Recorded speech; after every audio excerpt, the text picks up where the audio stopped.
हं. Good morning. झाली का तुमची चहा पाणी? अजून आमच्या पोरी उठल्याच नाही. कस काय? ह्या तर मॅडम उठतच नाही का? 9 9:30 वाजता उठायला. आणि ह्या उठतात पण ह्या उठून काय कामाच्याच नाही. अजून झोपेली पण आता काय करावं. यायला झोपायचंच येते.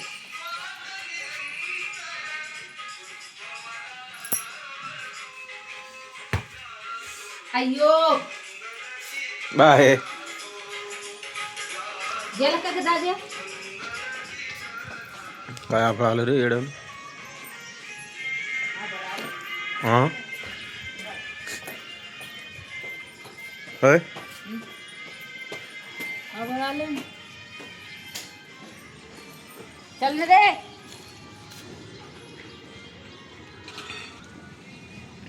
तू कोण ना चालला?